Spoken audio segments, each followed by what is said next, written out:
I promise you this is so far from anything that you've ever been to. And now.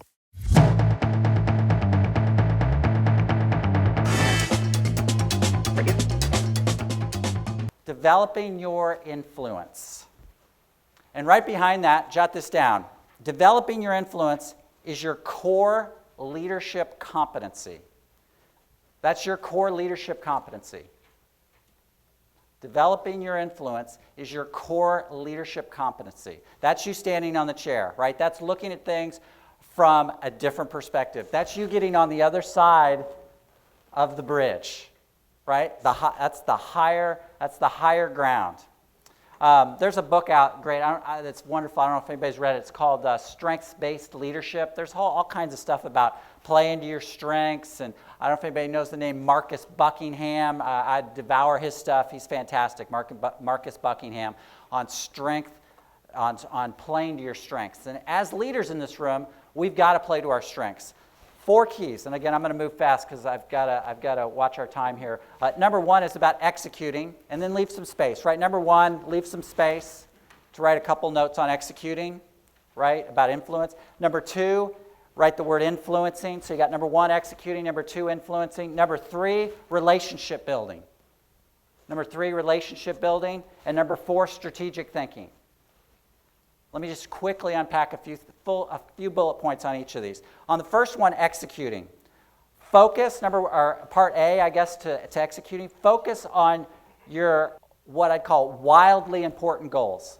Wildly important goals. I got that from a book called The 4 Disciplines of Execution. Focus on your wildly important goals. Less is more. Less is more. Say less is more. Less is more. Shiny squirrels, right? I'm not even going to go there. We'll all get so distracted. Less truly is more as it relates to executing at a high level. B, under executing. Act on lead measures. Act on lead measures. When I say act on lead measures, what do you think I mean by that? Anybody? Yep.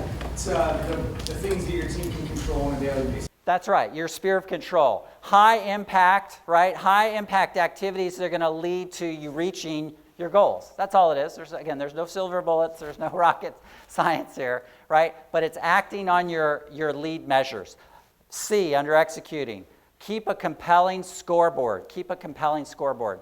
I love this one. When I got with Lars and I was sharing that about having a scoreboard, in the office, Lars is so great. He's like, well, let's just go out and we're going to buy 2 big monitors, right, and drop them in the conference room. I love it. Just a man of action.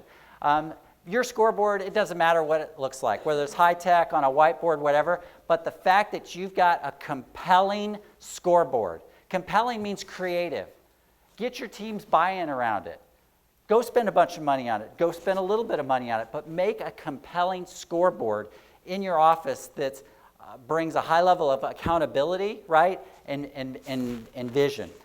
4th thing under executing, right, cadence of accountability, a cadence of accountability.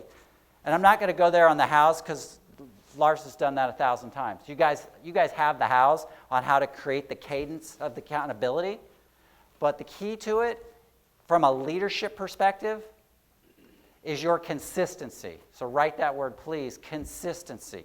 It's your consistency around that cadence of accountability that will lead to phenomenal execution.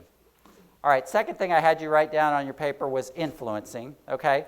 And A under influencing is results through others, right? Results through others. Notice I didn't say results through you, but now it's results through others, right? Lars has asked Cherie, Lars has asked me, right, to generate results, right, through us on behalf of him. And we all, whether you've got one person on your team, an admin person, right, or one buyer agent, or you've got a team of 4 or 5 or 10 plus people, it's about your leadership challenge, my challenge to you guys today, stepping up your game, seeing things from a different perspective, influencing your people. It's about the results that you can generate through other people. You can get stuck on the bridge if you keep coming back to going on listing appointments. You can get stuck on the bridge if you keep going meet with buyers. The way you get across the bridge is through other people. It's through your influence on other people. Next thing, B under that, is the power of your why. Has your team bought into your why? Like for me, I shared our vision, right? It's to motivate and to inspire people to create a better life through real estate. I didn't author that. That was our vision. Lars came up with that. But guess what? He's got buy-in from me on that. I'm bought in. I'm in. I want to motivate. I want to inspire. Okay, other people, better life through real estate. I think my life is better because of real estate. I think my life is better through this opportunity. I'm bought in. For you guys, what's your why, right? But the question asked is, do you have buy-in, right? I could be fired up about it, but if the team's not fired up about it, right? Sheree and I talk about this a lot. If the team's not fired up about our vision, then there's problems and issues. So it comes back to your influence, right?